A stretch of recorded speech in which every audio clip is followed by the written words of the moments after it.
تو یہ جو فریم ورکس آپ حضرات کو بنا کر دیے جا رہے ہیں، چارٹس بنا کر دیے جا رہے ہیں، تو ان کا مقصد یہ ہے کہ کام ہمارے قابو میں رہیں اور ہم کاموں کے اوپر حاوی رہیں۔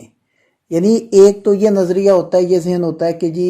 کام اگر ہو گیا تو ہو گیا، نہیں ہوا تو نہ صحیح۔ یہ جو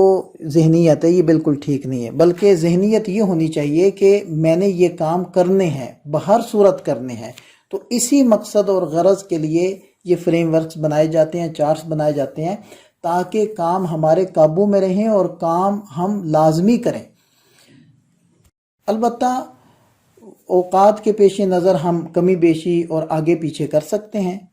تو ان میں سے ایک چارٹ صحت کے حوالے سے ہے، ایک چارٹ بچوں کی تربیت کے حوالے سے، اور ایک چارٹ افطار پارٹی کے بارے میں ہے۔ کیونکہ ہمیں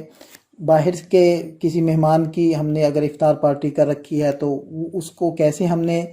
مرتب کرنا ہے، اسکیجول کرنا ہے، اسی طرح جو اپنے اہل خانہ کے لیے ہم لوگ کرتے ہیں تو اس کو ہم نے کیسے منظم کرنا ہے تاکہ کم سے کم وقت ہمارا اس کے اندر صرف ہو،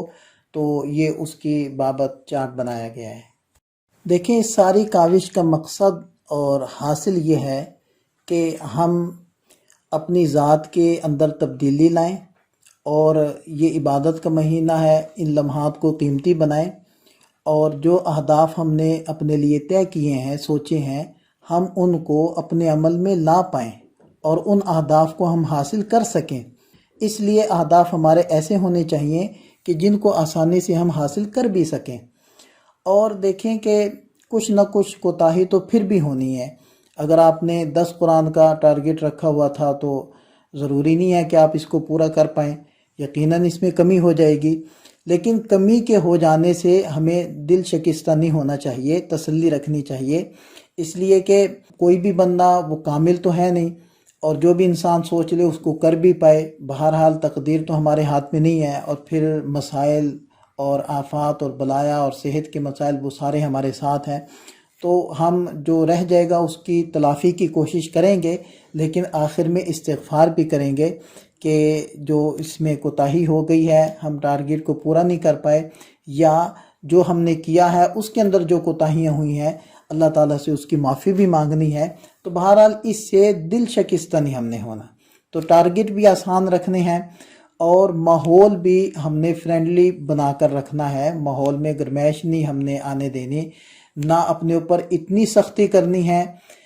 اور دوسروں کے اوپر کہ ماحول کے اندر کشیدگی پیدا ہو جائے، اور نہ اتنی آزادی دینی ہے کہ ہم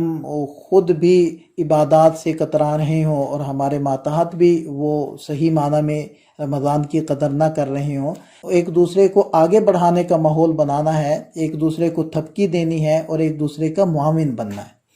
اللہ تعالی ہمیں سمجھ عطا فرمائے، عمل کی توفیق عطا فرمائے۔